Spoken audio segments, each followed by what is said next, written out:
gostaria de tratar um assunto muito íntimo, pessoal, o assunto da alma, a alma do crente, que pode acontecer a preguiça espiritual, mas também com a ajuda de Deus gostaria de mostrar a cura. Vou fazer referência nesse vídeo a vários versículos em Cantares de Salomão, por exemplo, no capítulo 3, versículo 1 a 5, capítulo 5, versículo 1 e capítulo 6, versículo 4. A chave dessa preciosa porção da Escritura está nas seguintes palavras: eu dormia, mas o meu coração velava. Capítulo 5, versículo 2. O coração da amada permanecia fiel ao amado, mas lhe faltava certa energia e ela tinha uma inclinação à preguiça.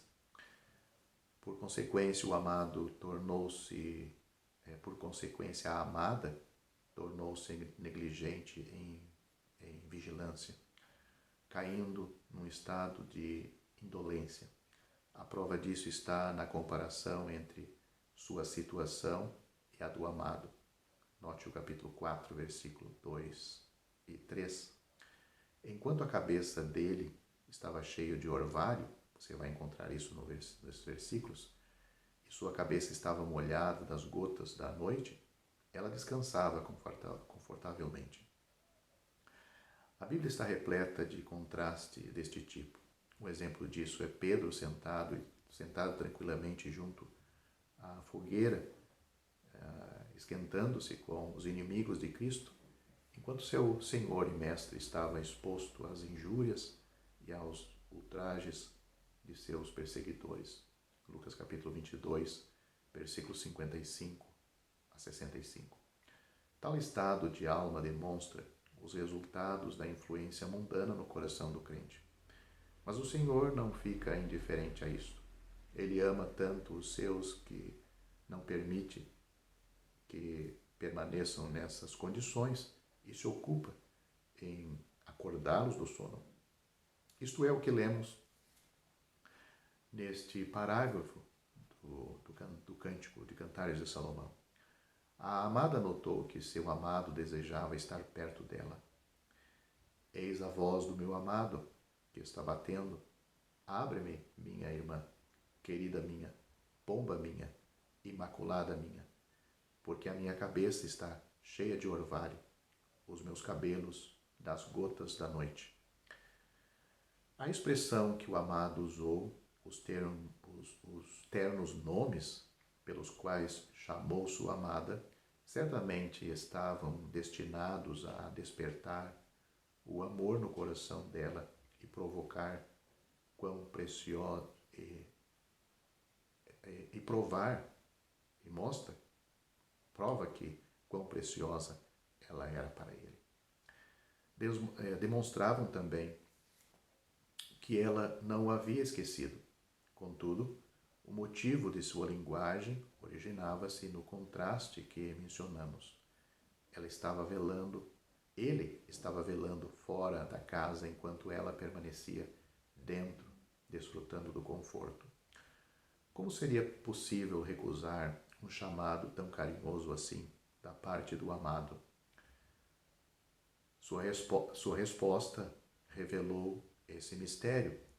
A amada estava mais preocupada com seu próprio bem-estar do que com os interesses do amado. Note o capítulo 5, versículo 3. Quantos perdem dessa forma o privilégio de um relacionamento mais íntimo com Cristo? Ele está perto e quer revelar-se plenamente a nós.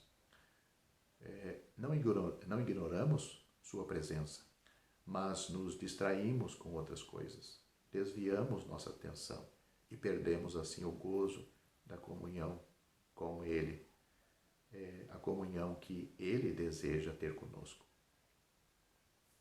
Da mesma forma que a amada, temos tirado nossa túnica, esquecendo que nossos ombros têm de estar sempre cingidos.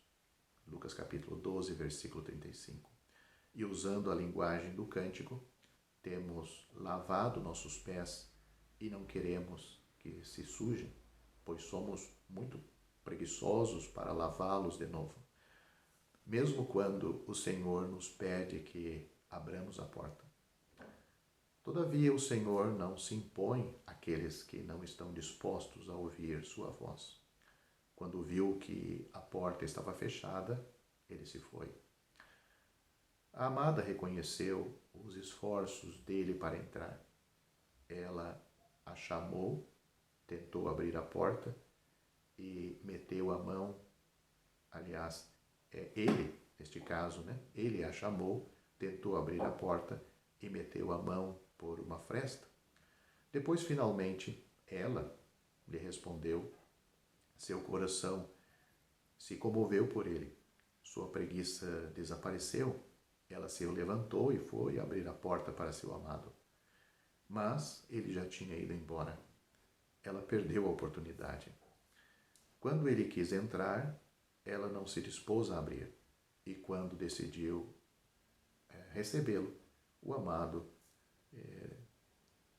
quando ela decidiu recebê-lo, o amado se deu conta de que ele já não estava mais ali, ele já tinha ido. O crente tem de aprender que seu destino e sua comunhão com o Senhor depende da sua obediência e do seu respeito a Ele. O amado aproximou-se de sua amada, revelando-se com toda a força de seu amor, e ela perdeu as bênçãos inefáveis por não querer abandonar seu descanso. Primeiramente, ele a procura. Depois foi a vez dela procurá-lo, mas que decepção. Ela se levantou para abrir a seu amado e descobriu que o tinha perdido. Disse então: busquei-o e não o achei. Chamei-o e não me respondeu. Versículo 6. Ele renunciou a seu amor por ela? Quando ela não o encontrou, será que da parte dele ele havia renunciado o seu amor por ela? De modo algum. Ele quis dar uma lição necessária para sua amada a fim de restaurar-lhe a alma mediante a energia e os desejos de seu coração. Ele quis revelar sua verdadeira condição, mostrando-lhe que a restauração acontece tão somente no caminho da disciplina. Basta um instante para perdermos a alegria e comunhão da presença de Cristo. Mas para recuperá-la, são necessários dias e às vezes anos. O perdão segue-se imediatamente à confissão, mas o gozo da comunhão vem lentamente. As experiências da amada demonstram isso. Iremos, pois, analisá-las de perto agora. O que ela tinha de fazer à noite pelas ruas da cidade sem o amado? Note o versículo 7. Não conseguindo achá-lo, a amada contou sua situação aos guardas, que não a perdoaram. Eles não estavam encarregados de exercer disciplina e manter a ordem na cidade? Será que não era para isso que os guardas estavam aí? Que bom quando encontramos homens semelhantes na igreja, que velam pelos crentes, por quem hão de prestar contas, como temos Hebreus capítulo 13, versículo 17, e que não vacilam em redarguir e corrigir pelo poder da palavra de Deus, quando isso se faz necessário em cada irmão, cada irmã. Depois a amada lutou com os guardas do muro, que tiraram seu manto, descobrindo assim sua condição espiritual, pois devido à negligência e ao egoísmo, ela estava momentaneamente sem o amado. Se os guardas da cidade representam os pastores na igreja, numa igreja local, podemos dizer que os guardas dos muros representam aquelas pessoas que se empenham em manter a santidade na casa de Deus. Os muros protegem do inimigo exterior, afastam o mal e oferecem paz e proteção aos que estão dentro deles. Os guardas dos muros lutam firmemente pela separação do mal, mantendo longe da entrada todos os que pretendem entrar em segredo na cidade. Que contraste entre o versículo 1 e o versículo 7. Ela disse: venha o meu amado para o meu jardim. Isto está no capítulo 4, versículo 16. A resposta não demorou, segundo vemos no versículo 1 do capítulo 5. Contudo, depois desse período de felicidade, houve uma mudança repentina, tal como às vezes acontece com o crente. Lemos mais adiante: eu dormia, mas o meu coração velava. Capítulo 5, versículo 2. Ela, que era tão feliz em sua relação com ele, via-se nesse momento espancada e ferida pelos guardas da cidade e despojada de seu manto pelos guardas dos muros. A felicidade dos servos do amado provou nela um desejo premente de voltar a vê-lo, ver o amado novamente. O versículo 8 prova isto. Note o que nós temos. São as palavras da amada à procura do seu amado. Conjuro-vos, ó filhas de Jerusalém, se encontrardes o meu amado, que lhe direis? Que desfaleço de amor.